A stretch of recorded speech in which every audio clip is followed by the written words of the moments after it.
Hello mga mom and sir! Welcome po kayo sa aking channel, ang Mom Flourish Channel. For today's video, pag-uusapan po natin ang dalawa sa original at popular na Kalingap Angel.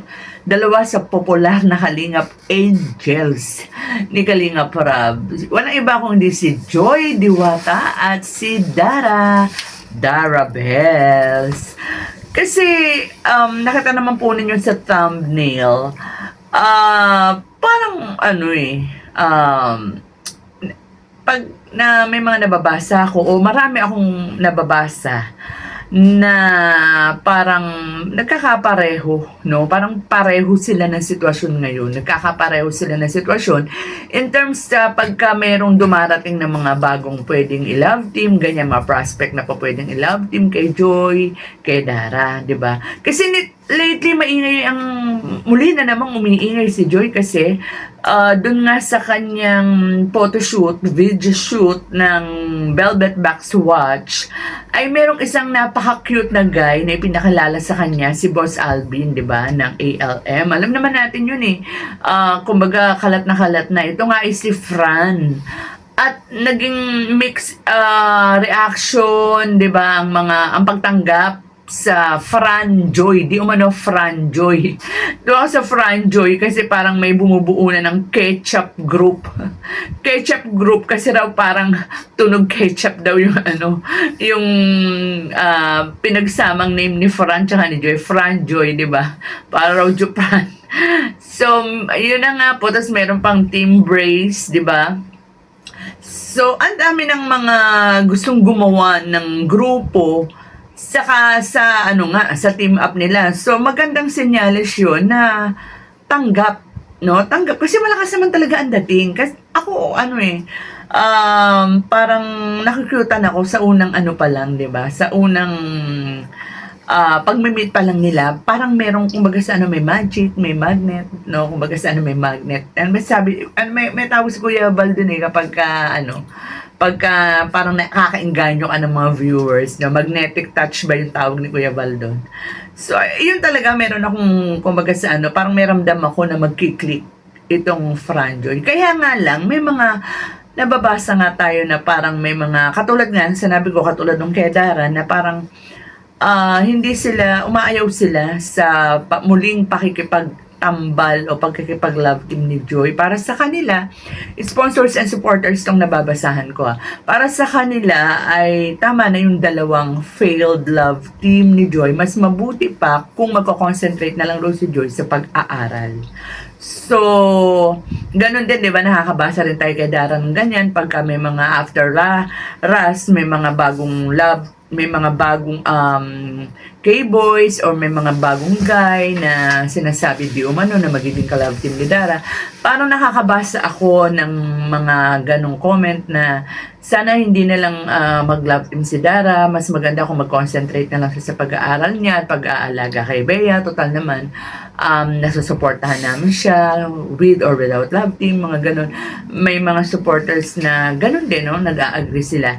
Pero ang ako po batay sa obserbasyon ko, kahit na may mga nagre-react ng ganun, majority pa rin both kay Dara at saka kay Joy, majority pa rin ang mas may gusto na meron silang ka-love team. Sa kadahilan ng mas marami raw advantages kapag ka may ka-love team ang beneficiary, especially Kalingap Angel ni Rab. Unang-una na, syempre, yung naidudulot nitong kasiyahan sa mga supporters. Kasi, 'di ba, parang nabanggit ko nga dati pa sa aking mga reaction video na ang mga Pilipino ay talagang hopelessly romantic yan. Talagang gustong-gusto nila yung pinanonood nila. Merong kilig, nagpapakilig, ganyan. Parang nakaka-good vibes. Kumbaga, meron kang parang sa showbiz din yan, di ba? Meron kang iniidolo o may sinusuportahan kang artista. Parang mas lalo kang naiinganyo o mas lalo kang namomotivate na panoorin sila kapag meron silang ka-love team. Parang mas natutuwa ka, ganyan. Kasi yung nagsusolo ka, ganyan tingnan, nakikita nyo po ba sa or nasubaybayan niyo po ba ang Philippine showbiz na mas sumisikat, no, ang babae o mas sumisikat ang artista kapag nailalove team sila. So parang ganyan ang nababasa ko o nakikita ko dito sa mga angels, no. Si Dara, both si Dara at si Joy, parang malakas na ano yan, na angel ni Rab. Pero mas malakas sila kapag meron silang ka-love team, 'di ba? Alam niyo po, papasensya na babanggitin ko si Dia. Kung tong si D ay nagtuloy-tuloy, malakas yan. Kasi tulad nga sinabi ko, yung una o dalawang vlog nila, ang lakas eh. Kaya lang medyo mismo si Dara yata, parang nag-aalangan na makipag-love team. Kasi nga, yung naranasan niya kasi noon sa pakikipag-love team na tila parang nabash, hindi lang siya kundi pati si Bea, di ba? Ganun naging rason ng bata kung bakit parang wag na muna. Hindi, sa pinagdadaanan ni Dara ngayon, kasi 'di ba meron siyang health issue, 'di ba? And of course, alam naman natin ang sitwasyon ni Dara na napakabata pa niyan. Bukod sa napakabata, siya yung tumatayong parang guardian o ina ni Bea. Plus, di ba, wala na siyang mother. Tapos yung father niya, bagamat nandyan, bumalik na sa kanila, mas madalas din wala kasi kinakailangang maghanap buhay. So, si Dara ang tumatayo, bumabalikat. And then, tapos maggaganyan pa, di ba, may mambabash pa. Tapos, di ba, alam naman natin na may health issue pa si Dara. Parang na ano yung bata, parang nagkakaroon ng stress, anxiety. Actually, may anxiety na nga si Dara, di ba? Dun nga sa mga nararanasan niya. Tapos, yung mga iniinom na, yung mga tablet-tablet na ganyan, nakaka-anxiety din yan, nakaka-stress din yan.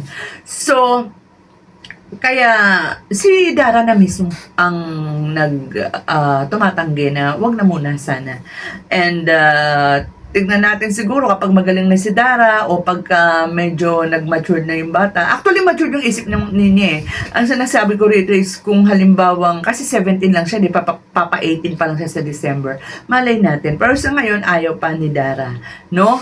So, unlike dito kay Joy, hindi pa nakakapagsalita si Joy kung ano ang saloobin niya, kung gusto niya pang makipag-love team uli o hindi. Si Dara vocal na talagang ayaw niya na muna, 'di ba? Yun yung pagkakaiba nila. Si Dara ayaw na muna, pero si Joy, parang ano si Joy parang tingin ko kay Joy, parang kung ano yung gusto ni Kalinga Prab, kung ano yung gusto ng mga sponsors, parang yun ang susundin niya. And ang malaking pagkakaiba nga ni Dara at ni Joy is si Joy nasa tamang edad na 20 years old na siya, di ba? Pa 21 na rin tong batang to.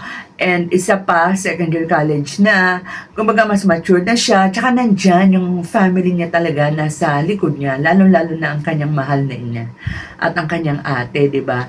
So, kumbaga sa parang mas malakas ang support system ni Joy kasi nga, andyan pa yung mama niya, di ba?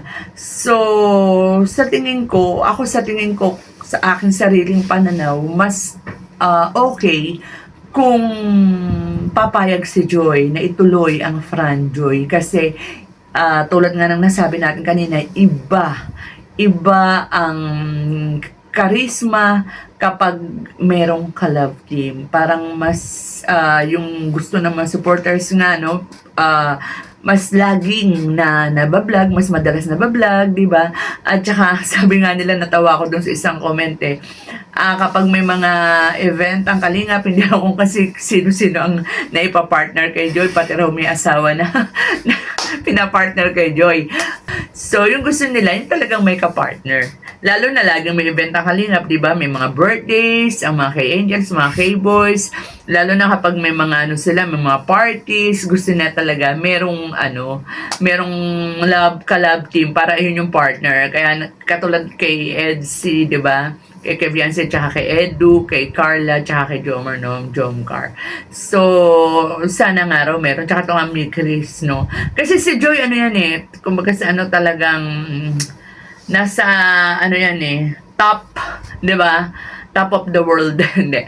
Top 3 talaga siya dati. So, ngayon, medyo bumaba ng konti yung status niya kasi nga nawalan siya ng ka-love team. Pero kung ito ay maibabalik sa pamamagitan ni Fran, palagay ko, ay maibabalik yan na sa ano, makukuha niya uli yung, kasi parang naungusan siya ni ni Krista kasi nga kumbaga sa ano, stable na stable yung kanilang team up ni Mikoy. So, pag itong na-push uli itong Franjoy, sa tingin ko po, this is my own opinion, maibabalik ang dating katayuan ni Joy status, di ba? And who knows, baka, di ba, baka makipag-sabayan talaga ng todo-todo yan sa top 3, top 2 ng Kalingap. Si Dara hayaan na muna natin na wala siyang collab team kasi nga doon sa mga dahilan na nabanggit ko kanina. So, ayan. Kaya marami talaga although may mga ayaw, pero mas marami pa rin sa tingin ko ang may gusto na ma-push ang Franjoy. So, with that mga kalingap, pakantayin natin, pakaabangan natin kapag may part 2 ang Franjoy, dapat panoorin natin para makita ni Kalingap Rab na malakas talaga ang Franjoy para magtuloy-tuloy ang pagbablog sa kanila. So with that mga Kalingap, hanggang dito na lang po muna ang ating kwentuhan. Mag-iingat po tayong lahat and God bless.